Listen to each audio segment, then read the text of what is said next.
The stars shimmered like a sea of diamonds as the spaceship Aurora glided silently through the void. Earth loomed ahead, a blue and green jewel in the vast expanse of space. I stood at the helm, my heart pounding with a mix of excitement and dread. We had received the distress signal only hours ago. Alien pirates were on their way. And Earth was their ultimate target. My name is Captain Elara Quinn, and I command the Aurora, one of Earth's most advanced starships. For years, we had heard rumors of the Nifni, a ruthless race of alien pirates who plundered planets and enslaved their inhabitants. Now, those rumors had become a terrifying reality. The Nifni had set their sights on Earth, and it was up to us to stop them. As we approached Earth's orbit, I gathered my crew in the command center. Lieutenant Marcus Kane, my second-in-command, stood by my side, his jaw set in determination. Dr. Leela Harper, our chief scientist, was already working on strategies to counter the Nifni's advanced technology. Ensign Zara Blake, our youngest and most talented pilot, was ready to take the helm at a moment's notice.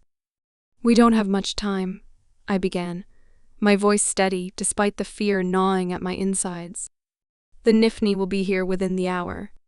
We need to prepare for the worst." Marcus nodded. "I've already coordinated with Earth's defense forces. They're mobilizing as we speak. But we can't rely on them alone. We need to come up with a plan to take the fight to the Nifni." Leela looked up from her console, her eyes bright with determination. "I've been analyzing the Nifni's attack patterns. They rely heavily on their cloaking technology to ambush their targets.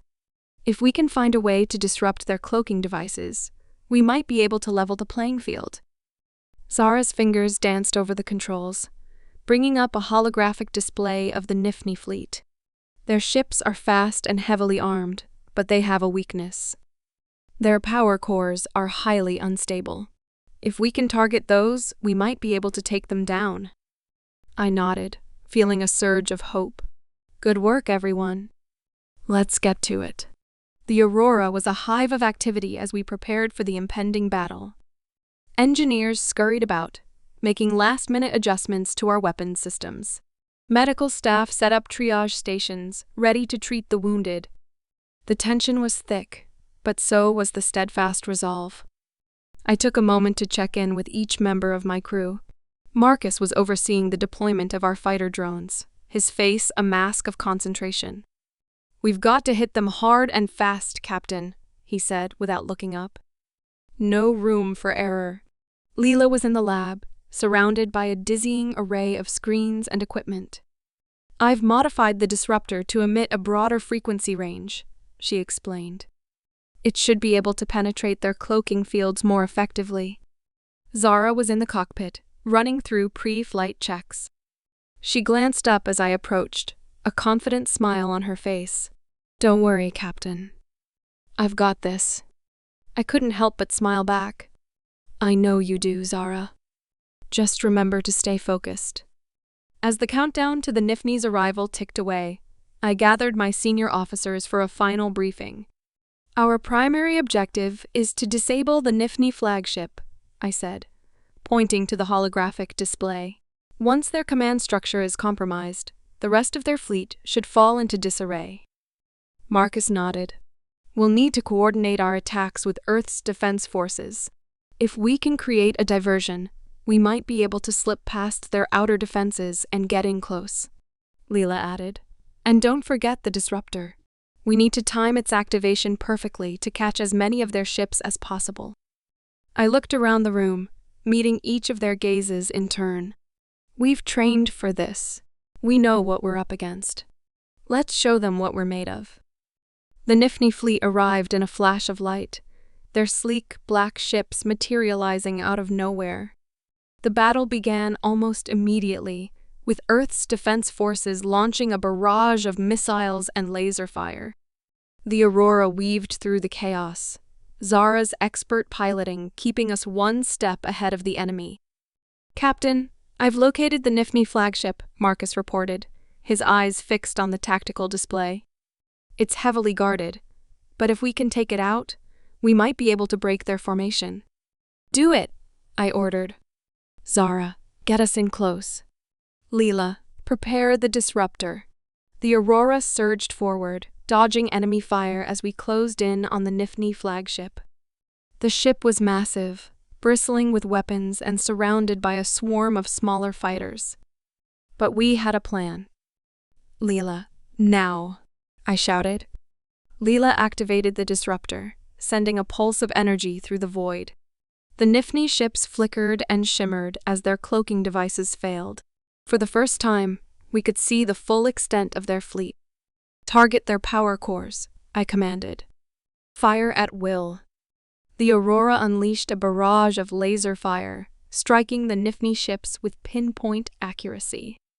Explosions lit up the darkness as one by one, the enemy vessels were destroyed. But the flagship remained, its shields holding strong. We're not done yet, I muttered. Zara, take us in closer. Marcus, prepare the boarding party. The Aurora docked with the Nifni flagship and we stormed aboard, weapons at the ready. The corridors were dark and foreboding, but we pressed on, determined to reach the bridge. The Nifni soldiers we encountered were fierce, but we fought with everything we had, pushing them back step by step. Finally, we reached the bridge.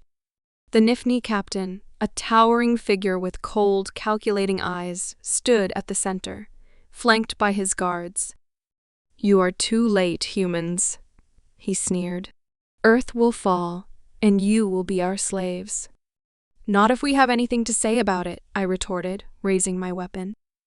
The battle was intense, but we fought with a ferocity born of desperation. One by one, the Nifni guards fell, until only the captain remained. He fought with a savage grace, but in the end, we overpowered him. With the Nifni captain defeated, the remaining enemy forces quickly surrendered. The battle was over, and Earth was safe, for now. As we returned to the Aurora, I couldn't help but feel a sense of relief and pride. We had faced the greatest threat humanity had ever known and emerged victorious. But I knew that this was only the beginning. The Nifni would not give up so easily, and there would be more battles to come. For now, though, we could celebrate our victory and the lessons we had learned. We had discovered the strength that lay within us, the power of unity and determination. And as long as we stood together, we would be ready for whatever challenges lay ahead. As I stood on the bridge, looking out at the stars, I felt a sense of hope. The future was uncertain, but we had proven that we could face it head-on, and with my crew by my side, I knew that we could overcome anything. "Captain," Marcus said, coming to stand beside me. "We did it." I smiled, feeling a warmth spread through me. "Yes, we did, and we'll be ready for whatever comes next." The Aurora sailed on through the stars, a beacon of hope and resilience in the vast expanse of space. And as long as there were threats to face and battles to fight, we would be there, standing strong and ready to defend our home. In the days that followed, we worked tirelessly to repair the damage to the Aurora and to assist Earth's defense forces in rebuilding. The Nifni had left a trail of destruction in their wake, but humanity's spirit remained unbroken. I spent hours in meetings with Earth's leaders, discussing strategies for future encounters with the Nifni. We knew that this victory was only a temporary reprieve, and we needed to be prepared for the next wave. One evening, as I was reviewing reports in my quarters, there was a knock at the door. "Come in," I called. Zara entered, a thoughtful expression on her face. "Captain, can I talk to you for a moment?" "Of course, Zara. What's on your mind?" She hesitated for a moment before speaking. "I've been thinking about what happened during the battle.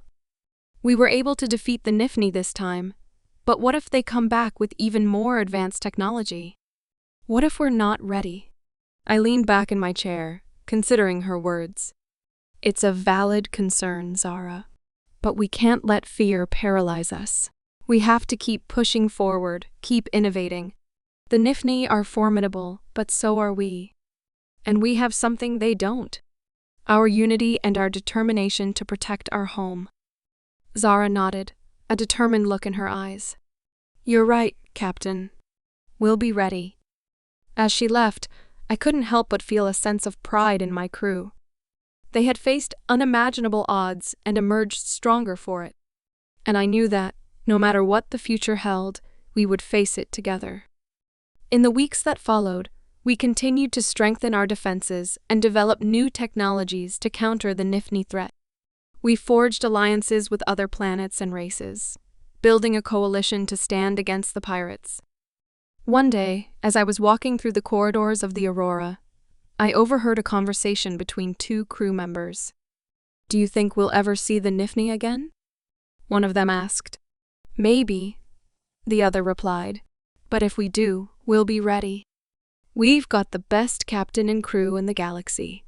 I couldn't help but smile as I continued on my way. The road ahead would be challenging, but I had no doubt that we would rise to the occasion. As I stood on the bridge, looking out at the stars, I felt a sense of hope and determination.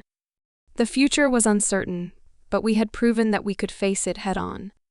And with my crew by my side, I knew that we could overcome anything.